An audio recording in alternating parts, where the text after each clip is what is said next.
Di ujung barat Flores, Taman Nasional Komodo yang membentang seluas 1.700 km persegi menjadi salah satu permata wisata unggulan Indonesia.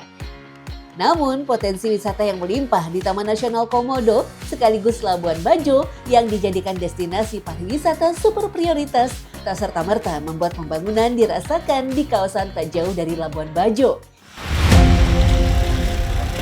Ya, di Dusun Jamu, Desa Jamu, Kecamatan Lunyuk, Sumbawa, nadi ekonomi tersendat oleh masih sulitnya akses jalan penghubung yang tak pernah diselesaikan dengan tuntas.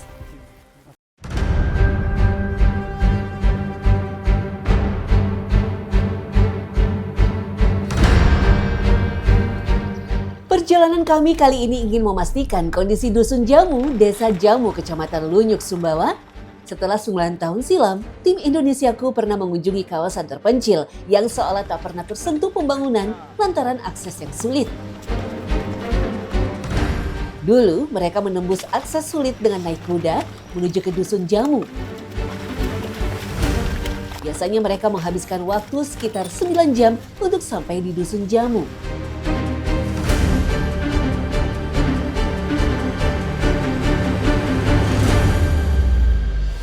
Namun sekarang mereka sudah mengendarai sepeda motor dengan waktu tempuh sekitar 2,5 jam.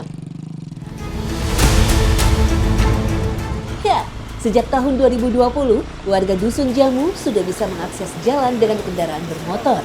Meski jarak pusat desa dengan dusun hanya 17 km, kendaraan yang hanya bisa dipacu pelan lantaran medan yang tidak mendukung membuat mereka membutuhkan setidaknya 2 jam untuk sampai ke tujuan. Namun di musim hujan, warga Dusun Jamu bisa menghabiskan waktu sampai 6 jam akibat jalan tanah becek dan dipenuhi lumpur yang kadang membuat roda kendaraan terjebak. Ironisnya, jalan berbatu yang kami lalui adalah gabungan dari urunan warga serta sebagian dana desa. Tapi meski tak ideal, inilah satu-satunya jalur yang mereka miliki untuk keluar masuk Dusun Jamu. Itu dari Pak Kadus ke Pak Kadus pernah mengajukan nggak sih Pak buat perbaikan jalan atau gimana gitu Pak? Alhamdulillah selama ini kan kita tetap kapasitas kita dari dusun itu kan ke desa. Terus Pak Kades dan kecamatan itu sudah berapa kali ketemu tapi belum ada respon terkait dengan ini, dengan perhutani ininya. Itu yang bikin Pak Kades masih sisi juga, makanya itu alasannya pemerintah kan. Masuk dalam daerah aliran sungai Brambeh, wilayah Dusun dan Desa Jamu memang dikelilingi banyak anak sungai. Nyaris di setiap lembah antara bukit, aliran sungai selalu kami temui sepanjang perjalanan. Tadi saya juga sempat beberapa kali tuh kita hampir jatuh ya Pak ya, karena emang motor trail aja untuk jalan di sungai itu susah sekali, apalagi kalau motor biasa pasti nggak sih. Selama perjalanan, saya menemukan 7 aliran sungai yang harus diseberangi oleh kendaraan bermotor. Terkadang, arus sungai yang kencang dan kedalaman yang tinggi membuat kami harus memanggul barang bawaan agar tidak terkena air. Jadi kalau misalkan nggak pegangan takutnya kenapa-napa ya Pak. Nyebrang ini juga nggak mudah karena secara airnya tuh gede dan tinggi. Apalagi kalau misalkan musim hujan pasti lebih susah lagi karena udah airnya deras, terus di atas juga banyak air. Ya, saya tak menyangka bahwa kami harus berbalik untuk mengambil motor di seberang. Kondisi ini mengingatkan kami pada liputan 9 tahun silam. Bedanya waktu itu tim Indonesiaku hanya bisa menempuh perjalanan dengan berjalan kaki dan menggunakan kuda sebagai pembawa barang. Pak, ini berarti tiap keluar masuk desa, dusun tuh selalu ngangkut motor kayak gini Pak? Ya, kalau tiap ada orang lewat kita pukul kayak gini. Gimana kalau hujan ya Pak ya? Kalau hujan, kecuali tidak banjir. Kalau banjir tidak bisa. Nggak bisa. Ya. Perjalanan kami kali ini benar-benar menguras tenaga. Wajar kalau kami mendengar cerita banyak warga Dusun Jamu sama sekali tak pernah keluar dari daerahnya karena akses yang sangat sulit. Setelah perjalanan yang panjang, akhirnya kami sampai juga di Dusun Jamu ya. Kalau untuk Pak Kadu sendiri rumahnya di mana, Pak? Ini di Gang Nur 2 di sebelah. Oh, Sebelah dia barat. sebelah sana ya, sebelah barat. Oke. Hujan-hujan kayak gini kan otomatis ambulan tidak bisa naik nih Mbak. Seperti ini kita tidak ada jalan lain. Ini bukan yang pertama, ini sudah yang ke-7 kali seperti ini.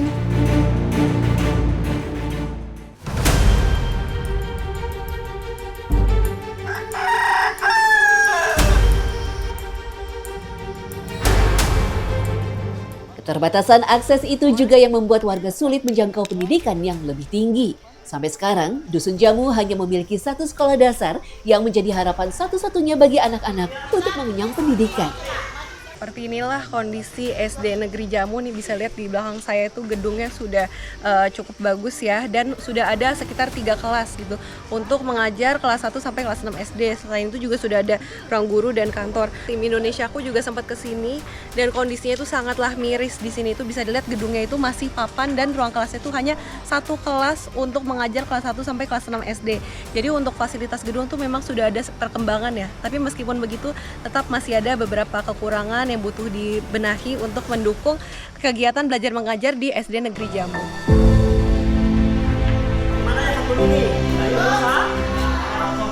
Untuk sekolah menengah pertama terdekat, warga harus pergi ke desa Lunyuk Ode, sedangkan sekolah menengah atas terdekat berada di desa Padasuka. Sementara jarak dari Dusun Jamu ke kedua desa ini mencapai sekitar 20 km dan paling cepat bisa ditempuh dalam waktu 2 jam. Ini apa? Ini huruf apa nih? Atasnya. Saat tim Indonesiaku pertama kali datang, sebagian besar warga Dusun Jamu hanya lulusan sekolah dasar.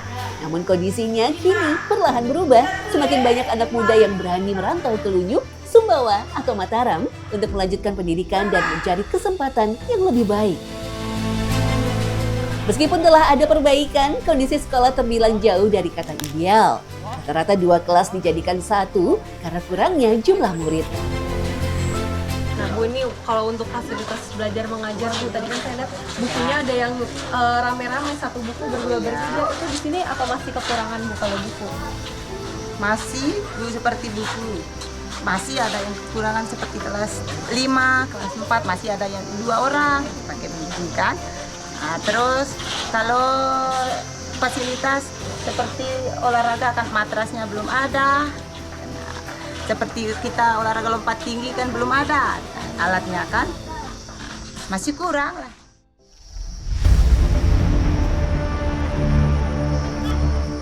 Saat ini hanya 69 kepala keluarga saja yang bertahan di Dusun Jamu. Sisanya memilih merantau semata-mata untuk mencari penghidupan yang lebih layak. Hidup tanpa fasilitas kesehatan membuat warga masih mengandalkan pengobatan tradisional. Daun-daun pilihan tetua dusun yang dipetik dari kebun ataupun hutan dianggap manjur sebagai obat. Pak, ini daunnya banyak banget Pak. Ini daun apa aja Pak? Ini obat ini ada 4 macam ini. Ini daun sentalo, ini dari ketinok ini dari sang ini dari peringgi. Jadi 4 macam obat ini. Sakit apa aja bisa Pak pakai ini berarti? Pusing kepalanya itu, sakit badannya itu, demam meriang itu bisa dipakai ini. Bisa Pak. Semua itu bisa sembuh dia ini. Dari anak-anak sampai lansia, bertahan hidup hanya dengan pengobatan dari alam. Jika sakit yang diderita mulai memburuk, warga harus siap membuat tandu untuk membawa ke puskesmas terdekat. Untuk menandu orang sakit, warga membutuhkan waktu setidaknya 8 jam menuju puskesmas Kecamatan Lunyuk yang berjarak 20 km. Bayangkan, dalam durasi lama, kemungkinan terburuk bisa saja terjadi.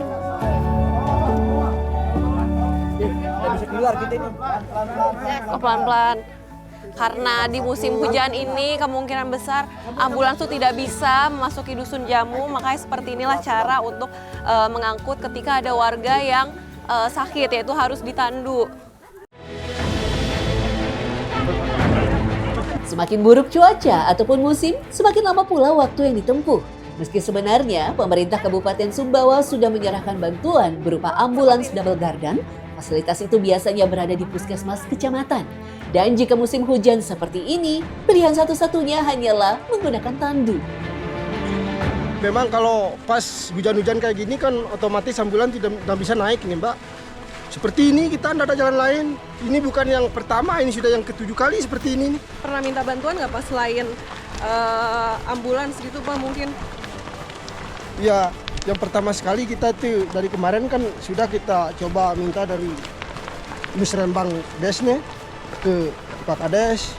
Tetapi sampai sekarang ini masih belum ada reaksinya seperti itu. Itu pun ambulans juga berbagi sama desa dan dusun lain ya Pak di bawah kecamatan? Iya, memang ambulan itu kan diamnya di puskesmas karena Dikes yang punya, bukan desa mana-mana yang punya.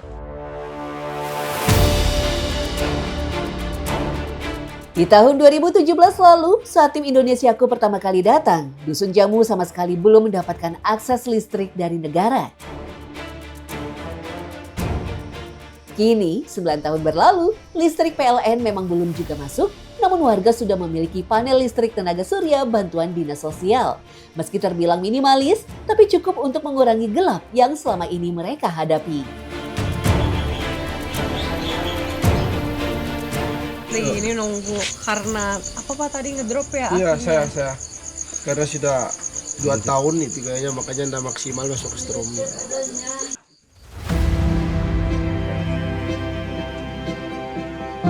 Sebagian kecil warga menyimpan mesin diesel di rumah sebagai cadangan untuk menyalakan listrik.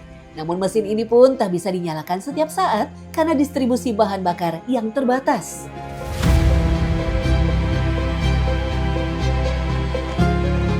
Sekarang kita udah selesai isi minyaknya, terus sekarang Mas Anggit mau coba nyalain. Kita coba.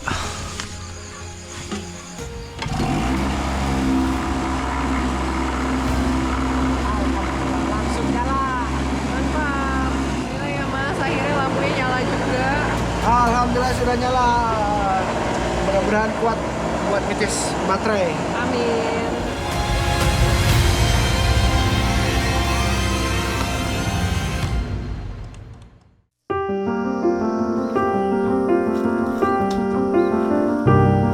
Mayoritas berprofesi sebagai petani padi dan jagung, warga Dusun Jamu menyisihkan hasil panen untuk kebutuhan makan sehari-hari, sementara sisanya mereka jual ke Kecamatan Lunyuk. Biasanya akan ada truk pengepul yang datang langsung meski ongkosnya terbilang mahal. Setiap 1 ton hasil panen, warga setidaknya membutuhkan Rp700.000.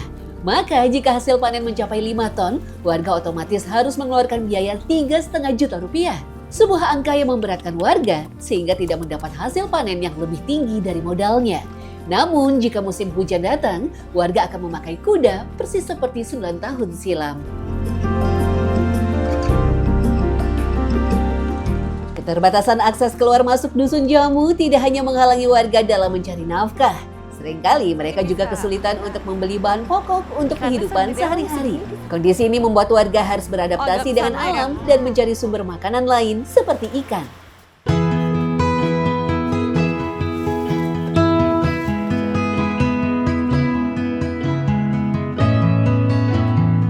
Jatuh. Nih, Bu umpannya.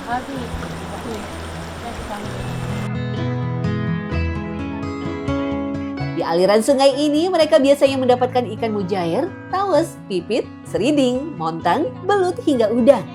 Setiap ikan yang didapat disimpan di dalam tas rotan khas atau ketekok yang selalu mereka bawa setiap kali memancing ikan. Kenapa Bu senang nyari ikan gitu? Kenapa nggak beli aja, beli sayur? Kalau ada orang bawa ke kampung itu kita beli, nah kalau musim banjir enggak sih. Kita tangkap di mana-mana, kita cari apa-apa yang kita dapat. Kita pergi ke kali, kita cari ikan di kali, kita naik ke gunung, kita cari sayur apa-apa yang kita dapat, nak. Di musim hujan, warga Dusun Jamu merasa kesulitan untuk mendapatkan barang dari luar dusun karena akses yang sulit ditembus. Mau tidak mau, mereka harus berusaha bertahan dengan sumber daya alam di Dusun Jamu.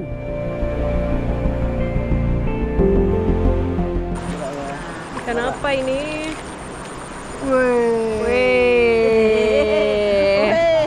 Mantap, akhirnya dapat juga ikan apa tuh Mas? Ikan seriding. Ikan seriding. Lumayan. buat makan malam. Iya, makan malam.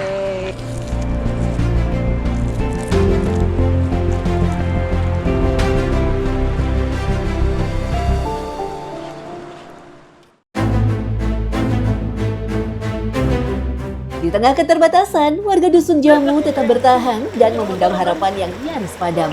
Entah sampai kapan mereka bisa merasakan pembangunan yang merata sampai ke dusun mereka. Menikmati hidup dengan akses yang bagus, ekonomi yang meningkat, pendidikan berkualitas di tanah air sendiri.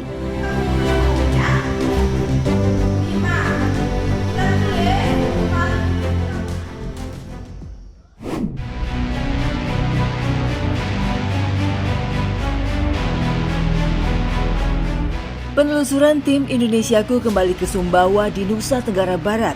Batu Lanteh yang menjadi kecamatan tertua di Kabupaten Sumbawa, sejumlah wilayahnya berada di dataran tinggi, seperti desa yang hendak kami telusuri ini. Ialah Desa Batu Rotok yang berada di kisaran 800 meter di atas permukaan laut yang menjadi destinasi kami. Perjalanan ditempuh dari wilayah kecamatan tetangga, yakni Kecamatan Orong Telu.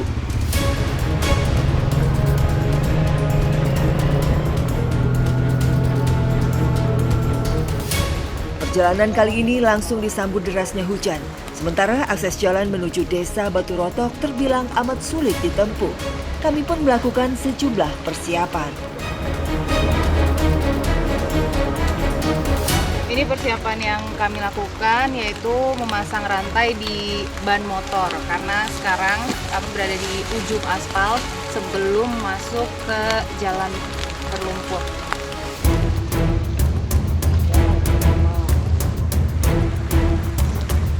Roda kendaraan dipasang rantai dengan maksud dapat menahan licin ketika melintas di lumpur.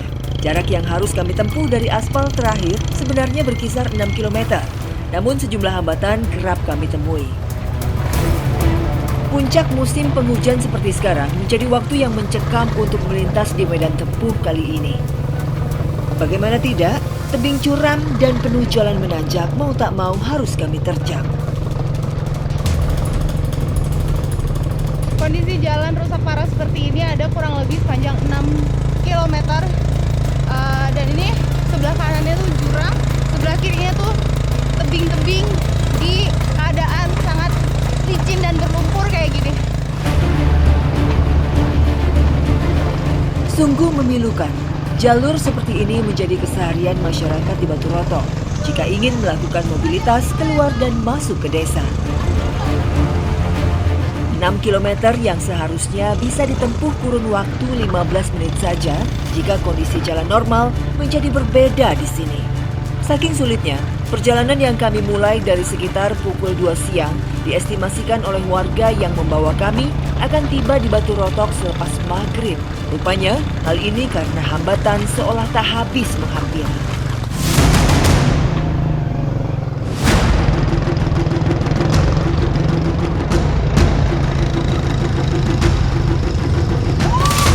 Ya, kondisi jalan di tengah perbukitan dataran tinggi berpotensi membuat tumbangnya pepohonan yang menyebabkan longsor.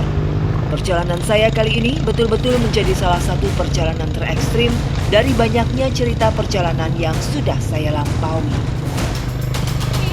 Kalau dilihat memang tanahnya tuh pelok banget gitu dan licin, untuk jalan kaki aja mesti hati-hati, apalagi nih motornya harus dibopong.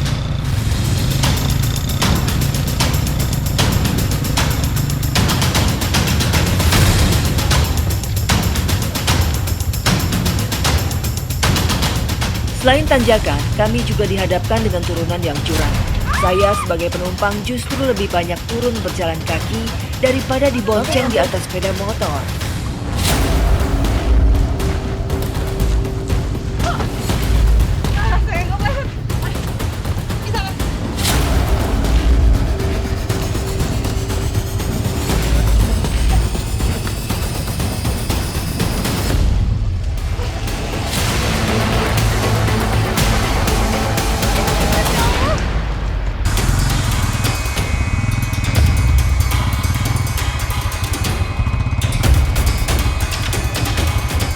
Terdapat 2 jalur menuju Desa Batu Rotok.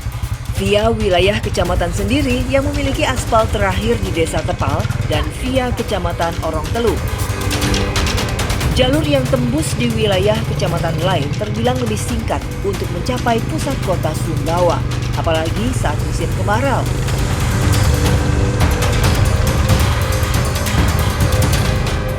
Sayangnya, saat musim hujan seperti sekarang, kondisi kedua jalur, baik itu dari Desa Tepal maupun via Orong Telu, keduanya amat memilukan.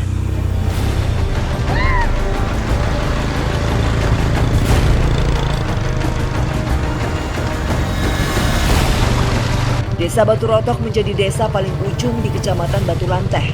Namun sebenarnya, proyek pembangunan jalan di wilayah Batu Lanteh tak hanya sampai di Desa Tepal, melainkan menyentuh hingga ke Desa Batu Rotok.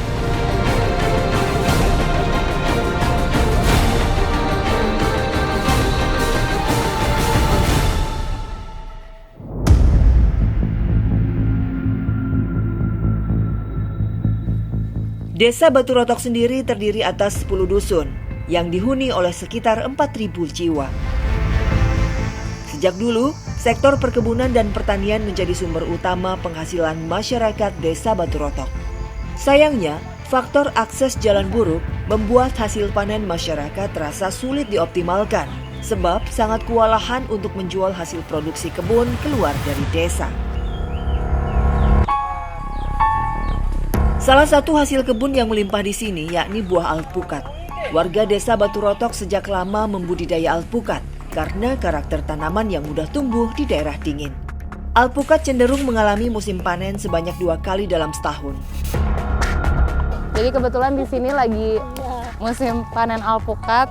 Wah, ada 2 jenis. Yang ini yang kecil-kecil dan nggak terlalu tinggi, jadi bisa kita ambil dari ranting kayak gini. Ada juga jenis alpukat yang lumayan besar. Banyak banget ya, Bu.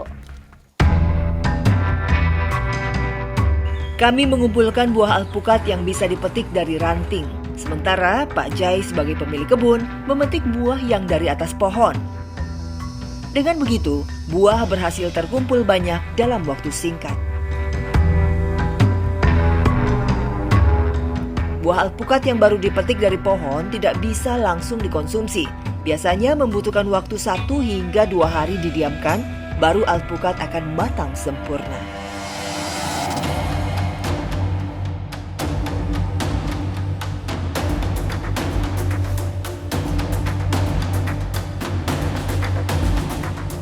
Usai buah alpukat terkumpul, saya agak sedikit bingung sebab Bu Mariati dan Bu Aisyah malah membawa saya ke kandang sapi untuk memberi makan hewan ternak mereka.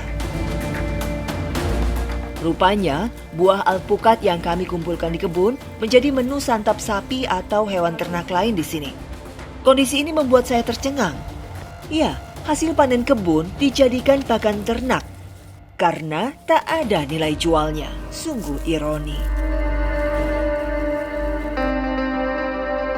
Jadi kalau di sini harga alpukat tuh berapa sih, Bu? Kadang-kadang 3.000. 3.000? Iya. Per apa? Per kilo, per 1 kilo. Murah banget, per kilonya 3.000. Iya. Kan nggak ada kita bawa itu. Jalannya itu kalau hujan itu nggak bisa kita bawa. Ingin jalannya bagus. Ya, supaya cepat kita bawa alpukat ke Sumbawa itu.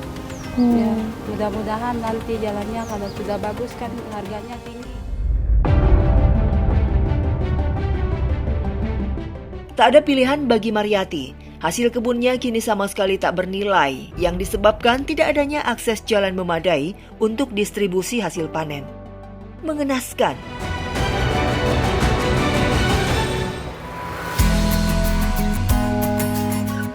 Sementara saya penasaran untuk menghampiri pasar yang berada di pusat Sumbawa. Saya langsung menuju pedagang buah dan tercengang melihat harga jual alpukat di kota berkisar Rp25.000 per kilogram. Padahal buah alpukat yang dijual di sini cenderung sudah terlalu lembek.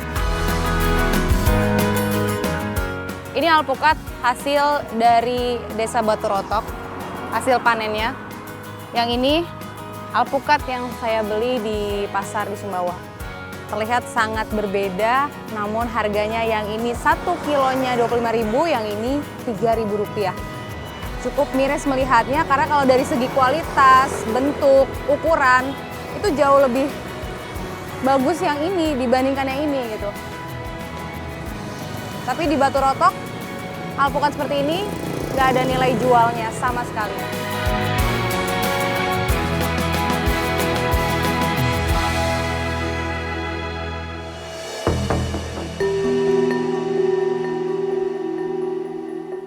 Petani di Desa Batu Rotok mengalami fase musim-musim tertentu. Jika pada musim kemarau menanam kopi secara serentak, maka ketika musim hujan mereka beralih menanam sayur-sayuran. Tanaman labu menjadi salah satu sayuran yang dibudidaya oleh Ratna dan keluarganya. Tanaman merambat yang buahnya cenderung besar ini mudah tumbuh di wilayah dataran tinggi yang terpapar sinar matahari. Namun sayang, hari ini tak banyak labu yang bisa kami petik. Tanaman labu terbilang mudah untuk dipanen sejak pertama kali waktu menanam, yakni hanya 3 bulan saja. Selanjutnya, labu bisa dipetik dalam kurun 1 kali dalam sepekan. Nah, ini tanaman merambat yang adanya kalau musim hujan aja. Labu sebesar ini dan lumayan berat banget ya Bu ya. Katanya kalau berat itu berarti enak. Namun, untuk mendapatkan hasil yang optimal, memerlukan perawatan yang rutin seperti pemupukan, penyiraman, hingga penyulaman. Tetapi Ratna hanya menanam tanpa memberi rangkaian perawatan tersebut. Jadi apa sih sebenarnya yang Ibu rasakan selama ini jadi warga sini? Gitu. Apa kepinginan Ibu?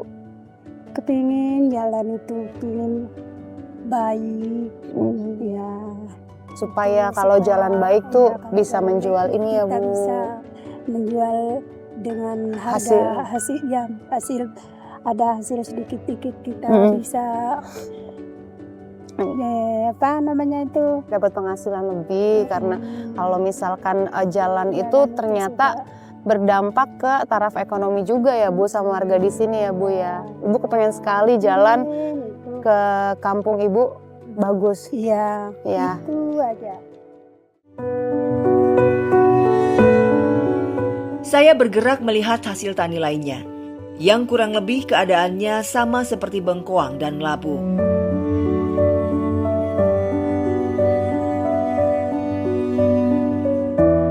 Yang membedakan, waktu panennya yang terbilang cukup sering, yakni bisa dalam 5 hari sekali. Wah, di sini saya memetiknya timun raksasa.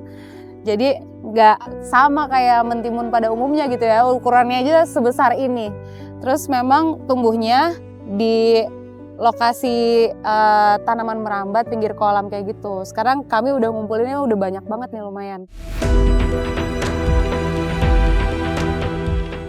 Ya, varietas mentimun yang ada di Desa Batu Rotok memang berbeda dengan di wilayah lain. Hasilnya pun terlihat dari ukurannya yang jumbo.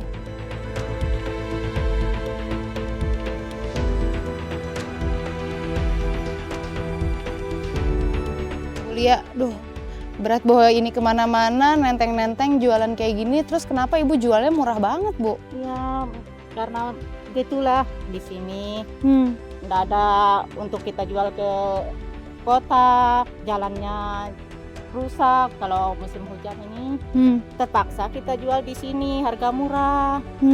Kalau kami dari kampung ini, kami mohon kepada bapak-bapak pemerintah agar bisa melihat kami karena kami di sini. Beginilah kondisi kami, jalannya kalau musim hujan ini becek, nggak bisa kendaraan datang. Kita bawa semua apa yang kita tanam ini hasilnya nggak bisa kita bawa ke kota.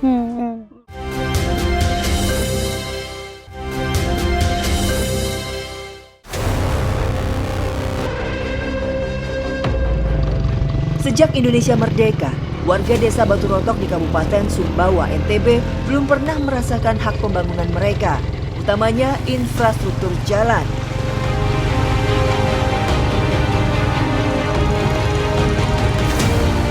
Ya, satu faktor penting berupa akses jalan dapat berpengaruh terhadap taraf ekonomi masyarakat. Kondisi saat ini, seluruh hasil panen pertanian dan perkebunan yang melimpah dari Desa Batu Rotok tak ada yang memiliki nilai jual.